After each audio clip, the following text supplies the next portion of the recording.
தாய் வீடு மார்ச் 2026. தடையற்ற தடம்.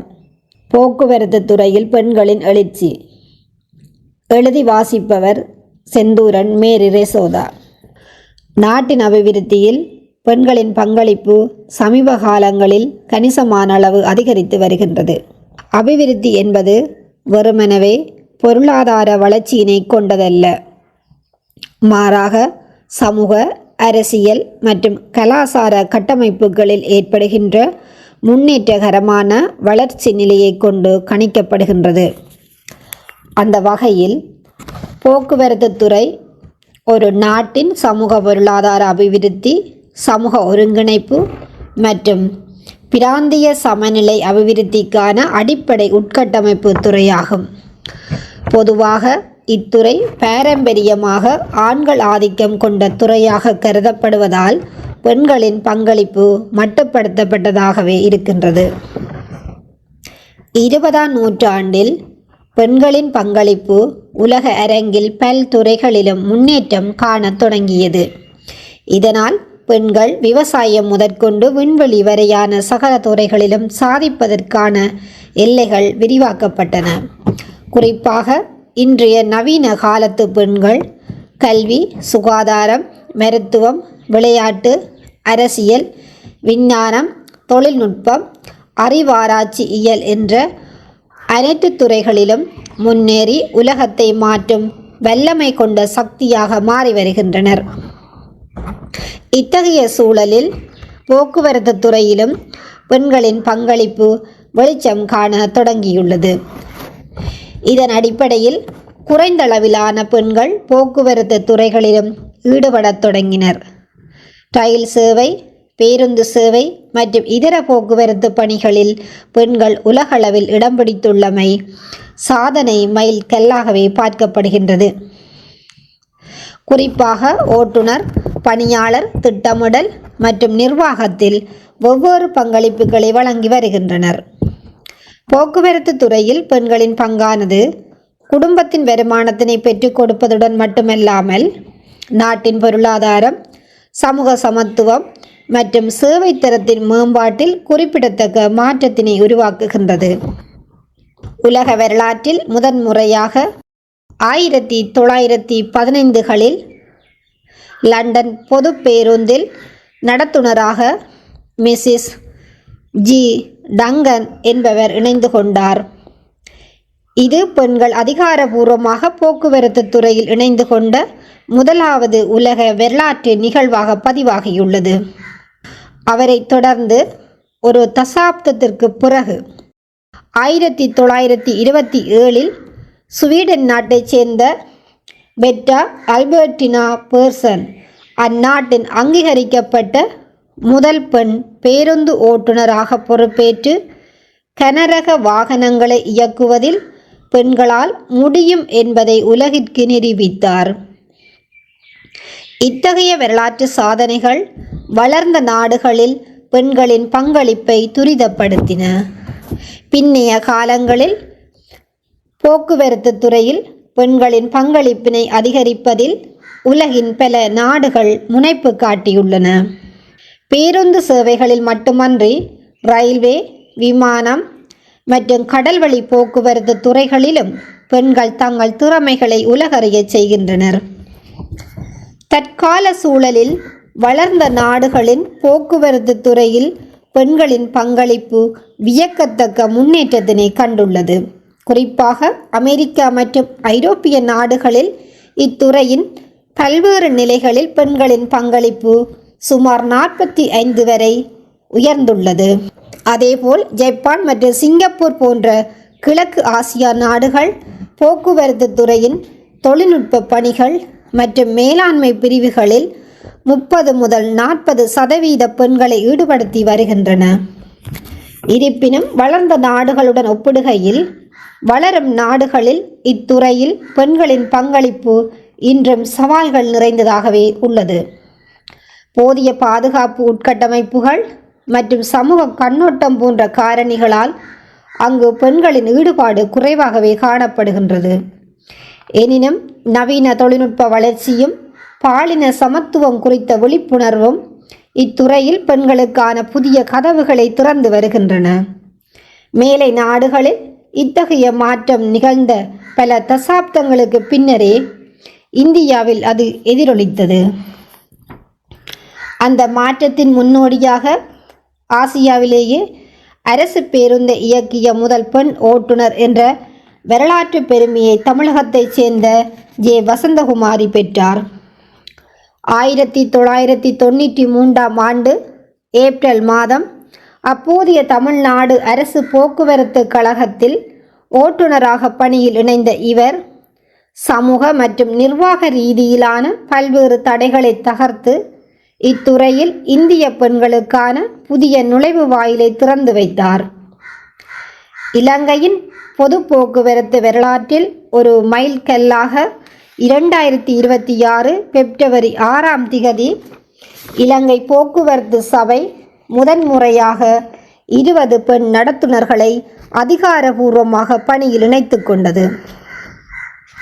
பல தசாப்தங்களாக ஆண்களின் ஏகபோக உரிமையாக கருதப்பட்ட இப்பணியில் பெண்களின் இந்த வரவு சமூக மாற்றத்திற்கான ஒரு முக்கிய சமிக்கையாக கருதப்படுகிறது. இந்த வரலாற்று நிகழ்வு இலங்கையின் போக்குவரத்து சேவையை இன்னும் பாதுகாப்பானதாகவும் நுகர்வோர் நட்பு ரீதியாகவும் மாற்றுவதற்கான ஒரு முயற்சியாகும். இலங்கையின் விமானத்துறையை பொறுத்தவரை ஏற்கனவே சர்வதேச தரத்திலான சாதனைகள் பதிவாகியுள்ளன.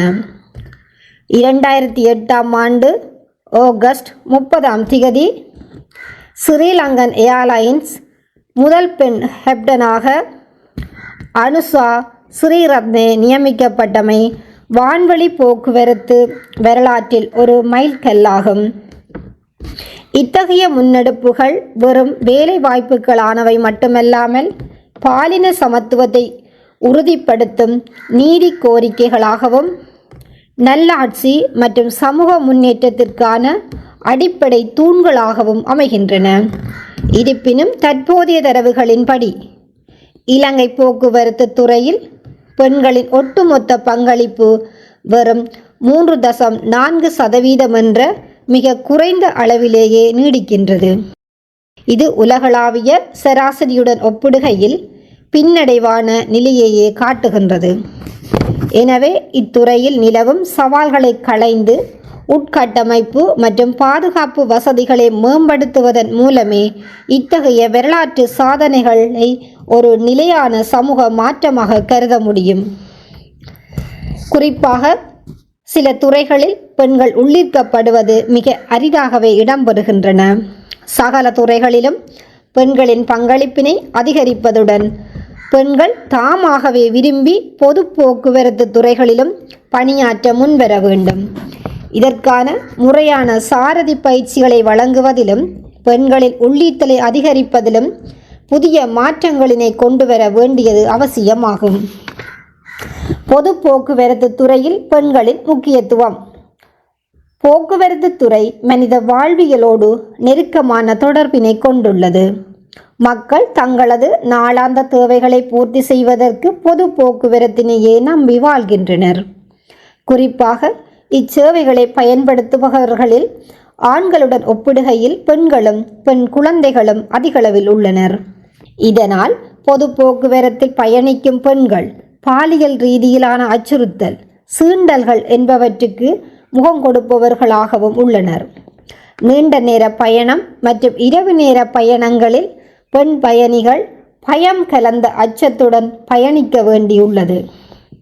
இத்தகைய சூழலில் பெண் ஊழியர்கள் அதிகளவில் இத்துறைகளில் இணைத்து கொள்ளப்படுகின்ற போது பெண்களுக்கும் பெண் குழந்தைகளுக்கும் பாதுகாப்பான சூழலை உருவாக்குகின்றது.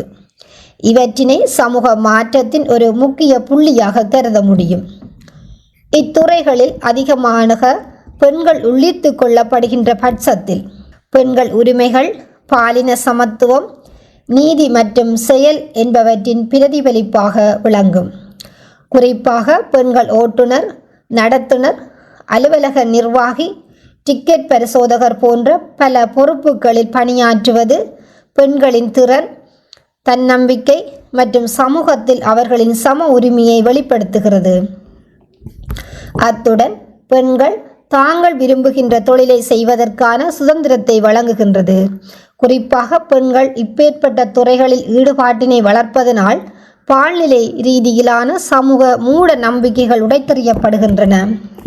சமூகத்தில் உள்ள மற்றைய பெண்களும் இத்துறைகளில் வேலை வாய்ப்புகளை பெறுவதற்கான விருப்பத்தினை அதிகரிக்கும்.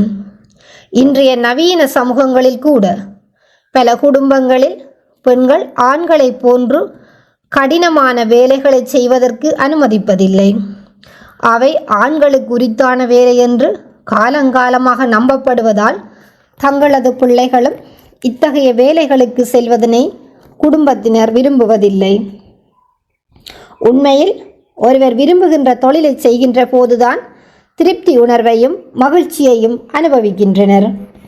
இதனால் ஆண்களுக்கு உரித்தான தொழில் என்ற பிற்போக்கான எண்ணங்கள் களையப்பட்டு பெண்களும் திறமை அடிப்படையில் இத்துறைகளில் பயணிக்க முடியும் என்ற கருத்தினை சமூகத்திற்கு வழங்குகின்றது. இத்தகைய மாற்றங்கள் எதிர்கால பெண்களுக்கான தொழில் வாய்ப்புகள் விரிவடைவதற்கான சாத்திய கூறுகளை உருவாக்குகின்றது. எனினும் இங்கு கவனிக்க வேண்டிய முக்கிய விடயம், இத்துறைகளில் இணைந்து கொள்பவர்களுக்கு ஆண் பெண் வேறுபாடுகளின்றி சம ஊதியம் வழங்கப்படுதல் வேண்டும். பெண்களின் பங்கை ஊக்குவிப்பது சமத்துவமான, பாதுகாப்பான, முன்னேற்றமான சமூகத்தை உருவாக்கும் முக்கியமான படியாகும்.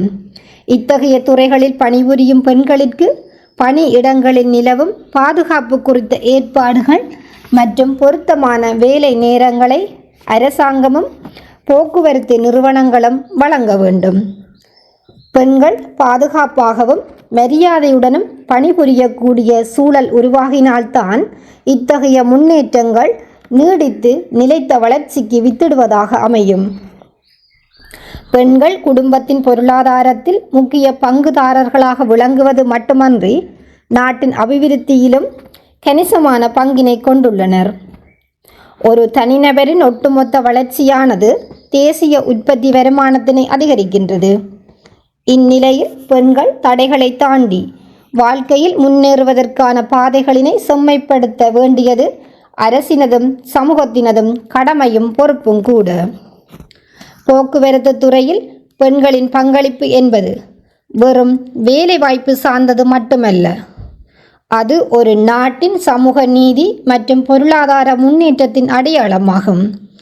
வரலாற்று ரீதியாக பெண்கள் இத்துறையில் தடம் பதித்து வந்தாலும் பாதுகாப்பு மற்றும் சமூக காரணிகளால் அவர்களின் எண்ணிக்கை இன்னும் குறைவாகவே உள்ளது.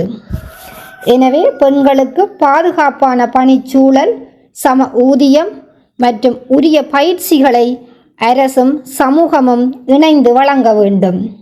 இத்தகைய மாற்றங்கள் பெண்களின் பொருளாதார சுதந்திரத்தினை உறுதிப்படுத்துவதோடு ஒரு வலுவான மற்றும் சமத்துவமான தேசிய அபிவிருத்திக்கு உறுதியான அடித்தளமாகவும் அமையும். நன்றி.